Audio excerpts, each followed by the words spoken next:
तो एक्चुअल में कैसे पता लगे कि ये जो प्रॉब्लम हो रही है किसी को भी वो सोराइसिस है? सोरासिस का एक ही सिग्निफिकेंट सिम्टम है, जब आपको रैशेज होंगे कहीं भी बॉडी पे, और ज़्यादातर शुरुआत उसकी स्कैल्प से या पैरों के तलवों से या टो से होती है, पैरों का अंगूठा जिसे हम बोलते हैं, तो उसमें एक ही सिग्निफिकेंट सिम्टम है, इचिंग, रेडनेस होगी, रैश भी होगा, और एक वाइट या ग्रे कलर की स्किन झड़ेगी। जब भी आप उसको स्क्रैच करोगे या छेड़ोगे तो लेयर आपको नीचे गिरी हुई दिखेगी कि आपकी स्किन शेड ऑफ हो रही है।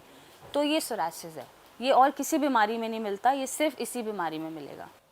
तो सोराइसिस को ठीक कैसे कर सकते हैं, क्योंकि ना ये एक तरह से लाइलाज बीमारी बनती जा रही है। लोग ना परेशान है, एलोपैथी लेते हैं बट ट्रीटमेंट वो फिर भी प्रॉपर ठीक नहीं हो पाता। जब तक दवाई ले रहे हैं, कुछ ट्यूब दे दी लगाने के लिए, लगाया जा रहा है तो रिलीफ है, जैसे वो दवाइयाँ बंद हो जाती हैं वो प्रॉब्लम फिर धीरे धीरे बढ़ने लग जाती है। एक्चुअली सोरासिस का पेशेंट जब सर्च भी करता है सोरासिस के बारे में, तो हर जगह यही दिखाता है कि there is no cure for psoriasis.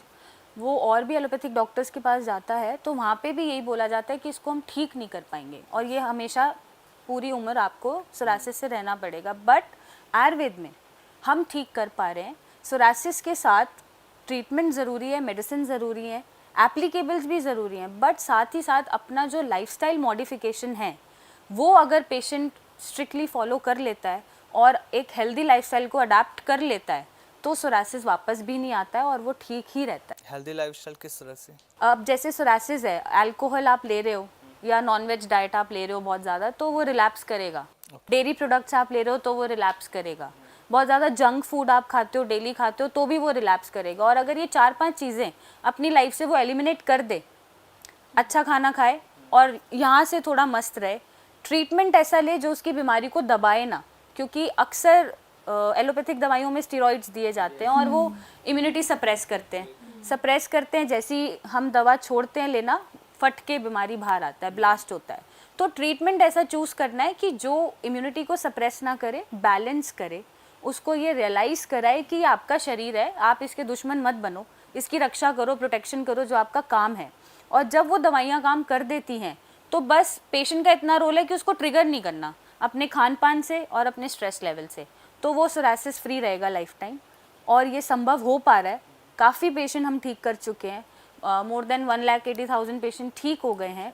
और इसमें एप्लीकेबल्स का ये रोल होता है कि जो स्किन की इरिटेशन है उसको एप्लीकेबल्स कम कर देते हैं। जैसे रेडनेस है, इचिंग है, पेशेंट को डिस्कम्फर्ट हो रहा है, क्रैक है, ब्लीडिंग है, एप्लीकेबल्स उसको कंट्रोल करते हैं। तो ये हर तरीके से पेशेंट को कंट्रीब्यूशन दे के अपनी बीमारी को हटाना पड़ेगा। जैसे कि आमिर जी अभी कह रहे थे कि लाइलाज होता जा रहा है और आपने भी कहा था कि हम गूगल पे सर्च करते हैं तो ऐसा जवाब मिलता है कि भाई नहीं है, लेकिन आप इन चीज़ों को सही कर रहे हैं और कह भी रहे हैं कि हम सही करेंगे, ये लोगों के लिए उम्मीद भी है एक बहुत बड़ी। और आपने भी एक आंकड़ा भी बताया काफ़ी चौंकाने वाला है, जो लोग देख रहे होंगे इस पॉडकास्ट को उनको बहुत हेल्प मिलने वाली। तो आपको ये आइडिया कहाँ से आया कि भाई जिसको लाइलाज बता रहे हैं लोग, इसका इलाज भी हो सकता है? कितना अपने आप को झोंकना पड़ा? एक्चुअली जब टू बी ट्रू, अगर मैं सच्चाई से बात करूं तो मैंने स्किन के ऊपर काम करना शुरू करा था, वीडियोस बनाना शुरू किया था, पेशेंट देखना शुरू किया था, राइट। तो हमारी थोड़ी नॉलेज से, रिसर्च से, थोड़ा खुद के फॉर्मुलेशंस हैं उनसे जब हमने पेशेंट देखना शुरू करे तो हमें भी नहीं समझ आया स्टार्टिंग में तो ये हो क्या रहा है। मतलब हम दवा दे रहे हैं, पेशेंट ने स्टीरॉयड छोड़ा और बीमारी बढ़ती जा रही है। तो हमें भी ऐसा लगा कि शायद हमारी दवा देने से स्टार्टिंग में पेशेंट को ये तकलीफ फील करनी पड़ रही है या उनकी बीमारी बढ़ रही है। बट जैसे जैसे और पेशेंट देखे, हमने दवाइयों में चेंजेस करे, तब हमें ये रियलाइज़ हुआ कि ये जो स्टीरॉयडल इफेक्ट है, अगर हम अपनी दवा दें या ना दें, जैसे ही पेशेंट स्टीरॉयड छोड़ेगा बीमारी उसकी बढ़ेगी। तो ये हमने पेशेंट को काउंसिल करना शुरू करा कि 10-15 दिन अगर बीमारी आपकी बढ़े स्टीरॉयड छोड़ने के बाद तो आप पैनिक नहीं करोगे, उसके बाद हम कंट्रोल कर लेंगे। और वो अभी बर्स्ट होके ठीक हो गई तो हो गई, नहीं तो वो आगे जाके आपको परेशान कर सकती है। तो धीरे धीरे हमने पेशेंट देखे, अपने फॉर्मुलेशन में चेंजेस करे। उसके बाद मैंने बहुत साल पेशेंट देखने के बाद मुझे रियलाइज़ हुआ, पेशेंट मेरे पास स्टीरॉयडल एप्लीकेशन लगा के आता है तो उसकी स्किन में स्ट्रेच मार्क्स हो जाते हैं, एकदम लाल रेड स्ट्रेच मार्क्स हैं, बड़े बड़े, स्किन फट रही है और उसकी स्किन बहुत सेंसिटिव होती जा रही है। तो हमने 2 साल बहुत रिसर्च करी, बहुत फॉर्मूलाज बनाए, लोगों से मिले, बात करी, तो हमने एप्लीकेबल्स भी निकाले जो शायद किसी ने नहीं निकाले होंगे। सोरासिस पेशेंट के लिए हमने बॉडी वॉश अलग निकाला विच इज़ नॉन स्टीरॉयडल, उसमें कोई स्टीरॉयड या केमिकल नहीं है।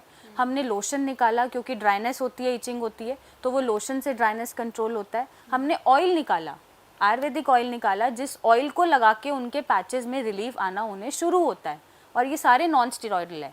हमने शैम्पू निकाला क्योंकि मैक्सिमम पेशेंट जो स्कैल्प सोरासिस के होते हैं वो कोल्टार, कीटोकोनाजोल, सब स्टेरॉइडल शैम्पू लगा के आते हैं और कुछ सालों बाद गंजे हो जाते हैं, बिल्कुल, है ना? बिल्कुल। तो वो ना लगाना पड़े उसके लिए हमने शैम्पू निकाला और सिया के थ्रू हमने लोगों में ये इंट्रोड्यूस कराया। And I am glad to share this with you कि नॉन स्टेरॉइडल प्रोडक्ट्स भी जो हमने निकाले हैं सिया के थ्रू, वो पेशेंट को बहुत अच्छा आराम दे रहे हैं और लॉन्ग रन में उनकी स्किन डैमेज नहीं करेंगे, उन्हें स्ट्रेच मार्क्स नहीं होंगे, सेंसिटिविटी नहीं बनेगी, उनकी स्किन प्रोटेक्टेड रहेगी। लेकिन एक डैंड्रफ भी होता है सर में, और ये प्रॉब्लम भी आपने कहा स्कैल्प से शुरू होती है, तो इसमें कोई डिफरेंस है पहचान में? क्योंकि डैंड्रफ भी नॉर्मली होता है, एक तो अजीब सा गीला डैंड्रफ होता है लोगों को, एक सूखा होता है जो झड़ने लगता है, तो इसके लक्षण और उसके लक्षण में फ़र्क क्या है कि लोग समझे कि चलो हम डैंड्रफ वाला शैम्पू लगाए तो सही हो जाएगा, या फिर सीधे जाएं पॉइंट पे? डैंड्रफ कभी भी ना आपको हमेशा 12 महीने नहीं रहेगा, आप नोटिस करना, या हमें भी कभी होता है तो सर्दियों में बन गया 1-2 महीने के लिए, या बारिश हो रही है, अभी मानसून है, अभी 1-2 महीने के लिए दिख गया, तो ये कांस्टेंट नहीं रहेगा डैंड्रफ, ये सीजन के हिसाब से बदलता रहेगा। बट अगर मैं सोरासिस की बात करूँ तो ये कांस्टेंट रहेगा। ओके।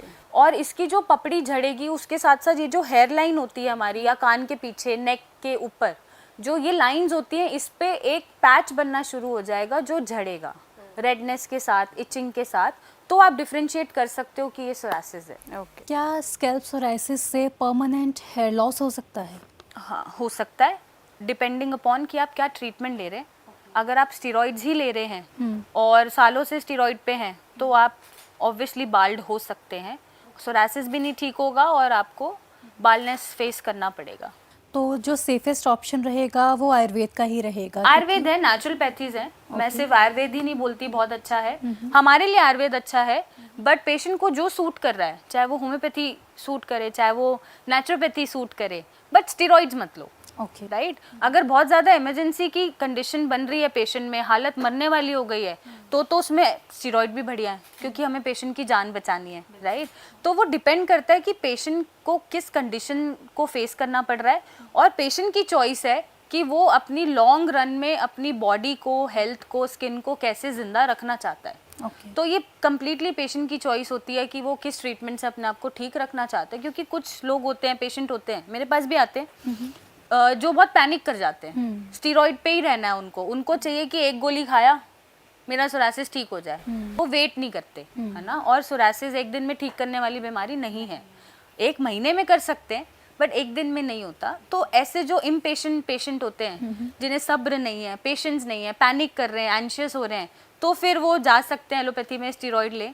तो ये कम्प्लीटली पेशेंट का ही चॉइस होता है और उसकी कंडीशन पे डिपेंड करता है कि किस ट्रीटमेंट पे उसको जाना चाहिए। एक चीज़ और है, जब किसी को सोराइसिस होता है तो लोग दूसरे इंसान को बड़ी हीन भावना से देखने लगते हैं कि इनको प्रॉब्लम हो रही है, हाथों पर हो रही है, पैरों पर, या कहीं पर भी हो रही है। तो क्या जो लोगों में एक मानसिकता बनी हुई है कि इसको टच नहीं करना है, सोराइसिस टच करने से फैल सकता है, क्या ये ठीक है या नहीं है, इसको बताइए। सोरासिस बिल्कुल नहीं फैलता टच करने से। अगर फॉर एग्जाम्पल मुझे सोरासिस, आप मेरे इतने पास भी बैठोगे, मुझे टच करोगे, मेरे साथ फूड शेयर करोगे, इवन एक बेड भी शेयर करोगे, पूरा लाइफ शेयर करोगे, तो भी सोरासिस नहीं फैलेगा। ये नॉन कंटाजियस होता है।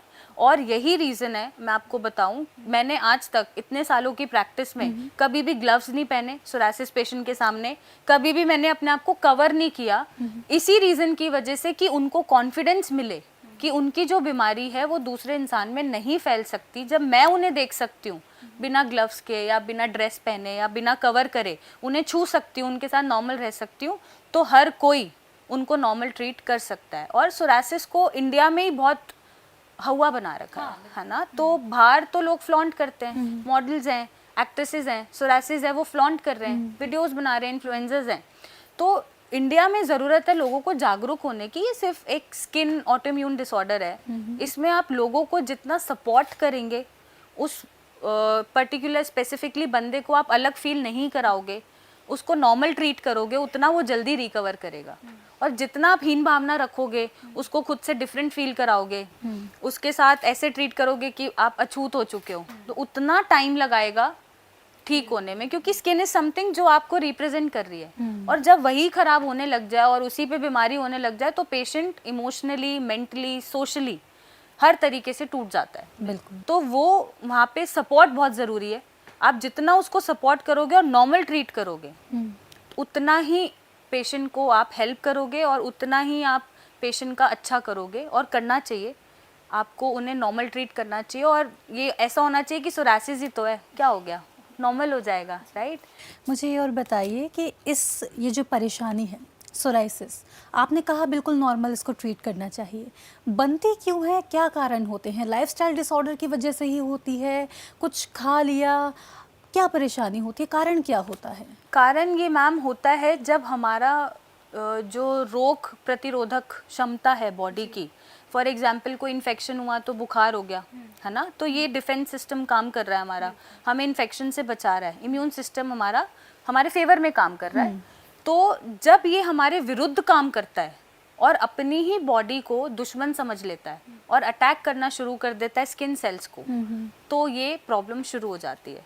That's why it is autoimmune disease. Autoimmune, तो ये ऑटोइम्यून कैटेगरी में आता है। और ज़्यादातर लोगों को मिलता है फैमिली हिस्ट्री में ही मिलता है कि उनके फादर या मे बी 4 फादर्स या फर्स्ट डिग्री रिलेटिव में कोई भी ऑटोइम्यून बीमारी अगर है तो वो किसी में भी ऑटोइम्यून बीमारी को पैदा कर सकता है। ज़रूरी नहीं है कि पहले जनरेशन में सोरासिस ही हो सकता है र्यूमेटॉइड जो और भी ऑटोइम्यून बीमारी है जी, विटिलिगो हो सकता है एसएलई हो, एलोपेशिया हो। तो ये सारी चीज़ें भी अगर फैमिली हिस्ट्री में हैं, फर्स्ट डिग्री रिलेटिव में है या आपके जस्ट पेरेंट्स में है या उनके पेरेंट्स में है, तो आपको वो रिफ्लेक्ट कर सकती है।